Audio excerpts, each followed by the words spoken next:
今日は超越瞑想で得られる純粋性についてお話をします。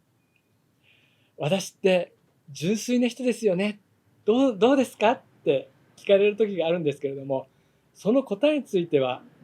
この動画の中でお答えします。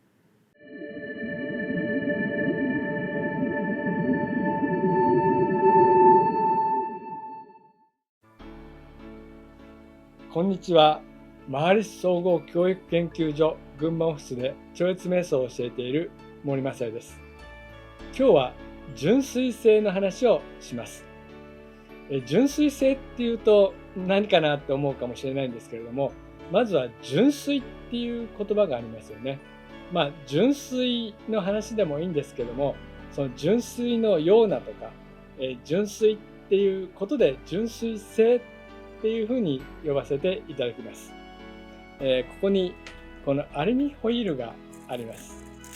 で普通ちょっとメーカーとか隠すのかもしれないんですけど、見えちゃっていいですね。これアルミですね。アルミって柔らかいですよね。で、例えばアルミの鍋とかすごいベコベコへこむんですけども、実はですね、私、超越瞑想の教師の他にアルミニウムの熱処理とかアクセサリーの販売とか、あと、町の議員もやったりとか、いろいろ仕事をしてるんですけども、その中の一つにアルミニウムの熱処理っていうのがあるんですね。で、それは何かって言いますと、このアルミってすごく柔らかいイメージがあると思うんですけれども、皆さん、車をお持ちの方で、今ほとんどアルミニウムのホイールじゃないかと思うんですね。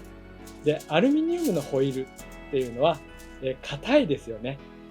で、こういう柔らかいアルミニウムなんだけど、アルミニウムのホイールっていうのはどう違うんだろう、なんであっちは硬いんだろうって思われるかもしれません。ちょっと難しい話なんですけど、ついてきていただければと思います。アルミニウム、これアルミニウム、多分これ純アルミってアルミニウムだけなんですけど、これを溶かしてですね、溶かした時にマグネシウムとか銅とかシリコンを混ぜるんですね。で、混ぜ合わせてアルミホイール、これじゃなくて車の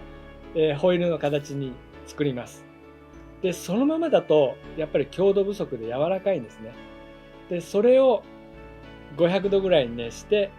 急冷します。で、そうすると硬くなるんですね。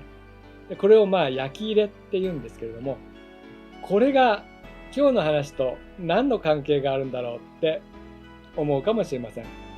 実はですね、またここから少し難しいかもしれないんですけど、お聞きいただければと思います。水に塩を入れますね。ある程度溶けるんですけども、ある程度塩を入れていくと、もうそれ以上溶けなくなります。飽和状態ですね。で、そこから水を足せばまた、塩溶けるんですけども、それでももう塩がこれ以上溶けないと。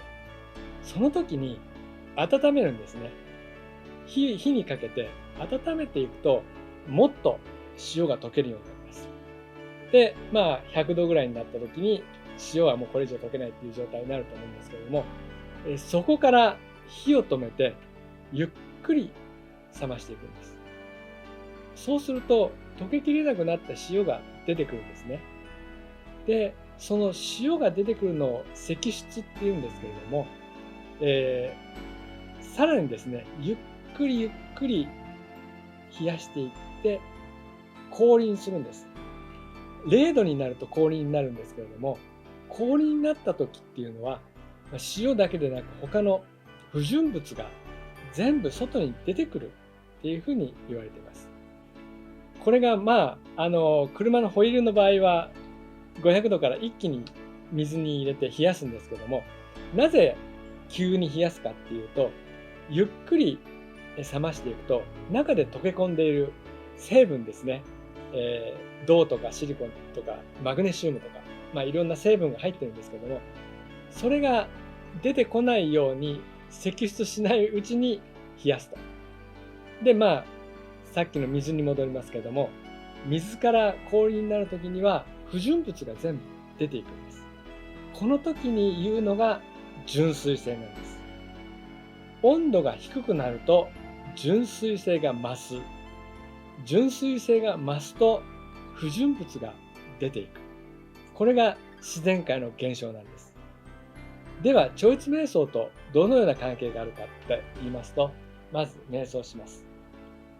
研究データがいろいろあるんですけれども、まずは呼吸の数が減ります。これは過去動画で紹介しているんですけれども、活動が減って非常に静かになっています。この静かになっている、呼吸が少なくなった時には活動が少なくなっていくということが分かっています。睡眠の時と比べると酸素の消費量が瞑想中は非常に少ないです。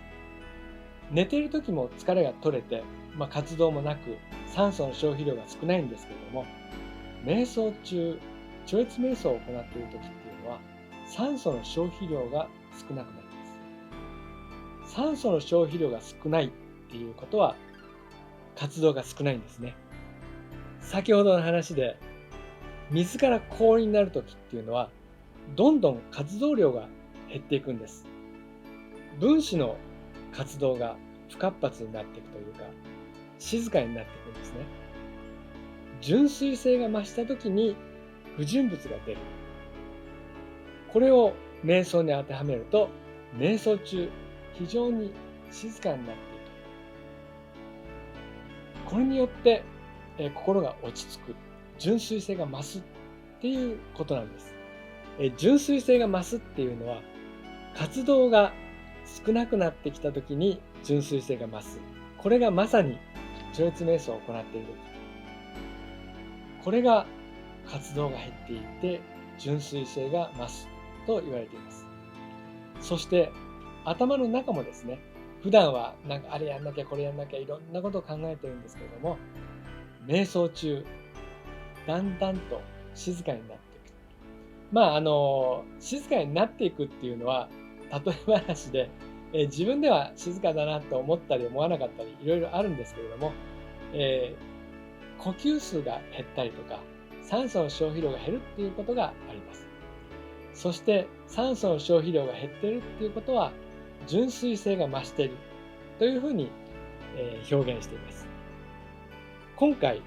このアルミニウムの話が出たのは、アルミニウムを硬くするときっていうのは逆にその純粋性っていう理屈を逆手にとって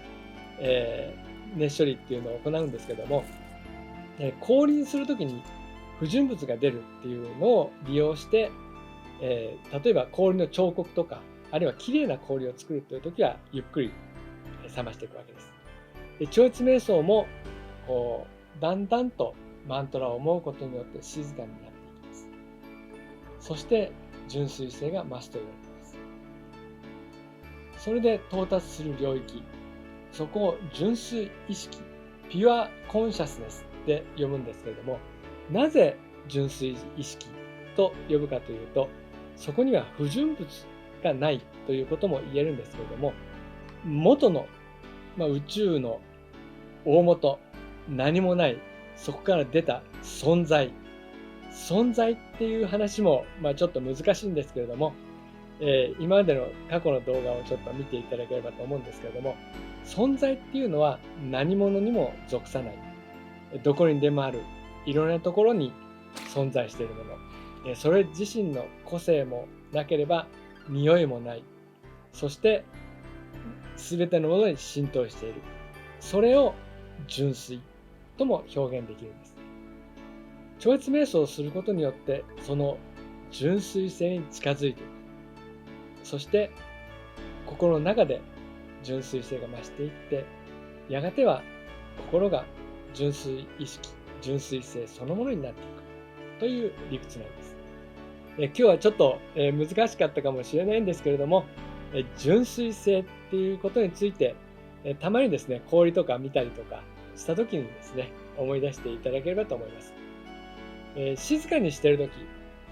活動量が減って呼吸も少なくなって、それだけでも純粋性は増すんですけれども、さらにそこから一段上、2段上のレベルの純粋性を体験するには、やはりそれは超越瞑想なんです。ぜひですね、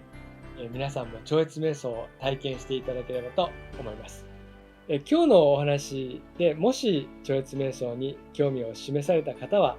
ぜひお近くの瞑想センターに行って、超越瞑想の説明会がありますので、ぜひご参加いただければと思います。私は群馬オフィスで超越瞑想を教えています。今日もご視聴いただきありがとうございます。おまけのコーナー。ちょっと分かりにくかったかもしれないんですけれども、まず赤ちゃんですね。あなたも生まれた時っていうのは純粋だったと思います。赤ちゃん見るとすごく純粋ですよね。だんだん大きくなるにつれて、世間の波に揉まれて、あんなことがあった、こんなことがあったで、だんだん心も傷ついたり、いろんなことがあって純粋性がなくなっていくかもしれません。それなので、純粋性がなくなってきたかなと思った方、超越瞑想を行うことによって、その純粋性を経験できます。そして赤ちゃんの時のような純粋なあなたに戻りませんか？